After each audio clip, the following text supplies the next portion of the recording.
Most of us spend an enormous amount of energy trying to protect the people we care about. We see a connection we value, and our immediate instinct is to shield it from harm.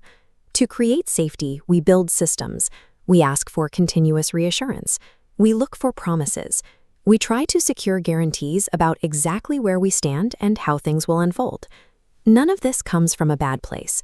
When you feel vulnerable, wanting to know exactly how a situation will end is a completely natural human response. But this well-intentioned instinct leads us into a trap. We start operating on a false premise, the idea that if we can just make a relationship predictable, we will finally feel secure. Yet, if you look closely at this behavior, a strange pattern emerges.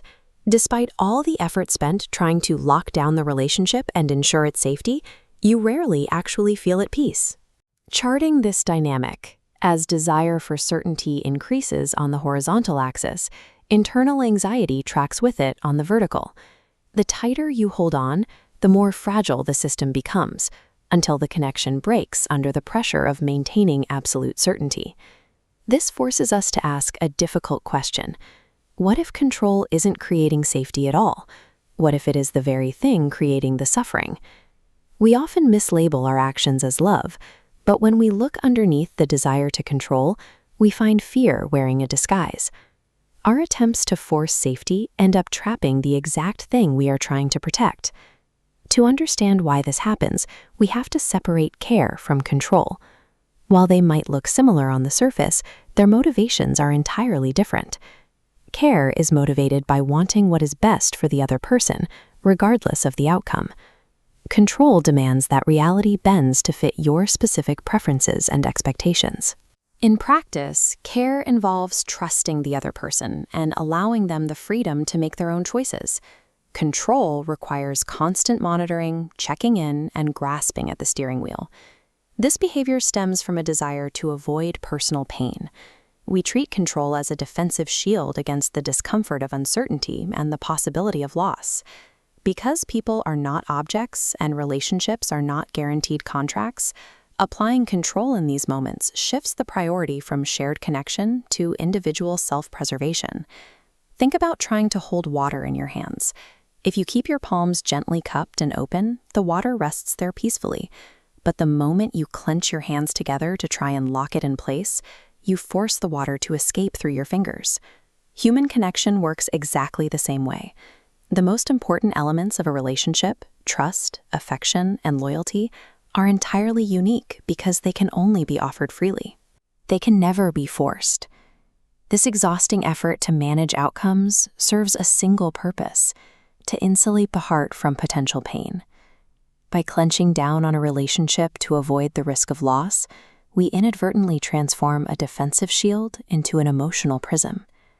For a long time, you might have believed that true emotional security would finally arrive once you gathered enough information or secured enough promises. Real emotional security operates on an entirely different logic. It actually arrives the moment we stop demanding that the external world provide us with absolute certainty. This doesn't mean the unknown feels comfortable. It means learning to stand still and breathe inside the ambiguity, existing confidently alongside the unpredictability of life. Achieving this kind of safety requires a very specific, difficult shift. You have to abandon the reflex to hold on tighter, and instead find the courage to intentionally loosen your grip. When you observe the healthiest, most enduring relationships, you'll notice they all share a single defining quality: unconditional freedom. The freedom to be completely honest. The freedom to set clear boundaries.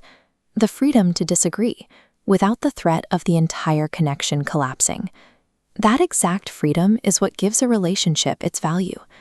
A bond is only meaningful because the other person has the total, unrestricted ability to walk away, yet actively chooses to stay with you, day after day. Allowing this freedom does not mean becoming passive. It doesn't mean abandoning your personal standards or accepting unhealthy behavior. It just means recognizing the line between guidance and possession. Trying to control the world around you was never the source of your safety. Self-trust is. Cultivating the belief that you will be okay no matter what happens is the only true security. and it is the only thing that finally gives love the space it needs to breathe.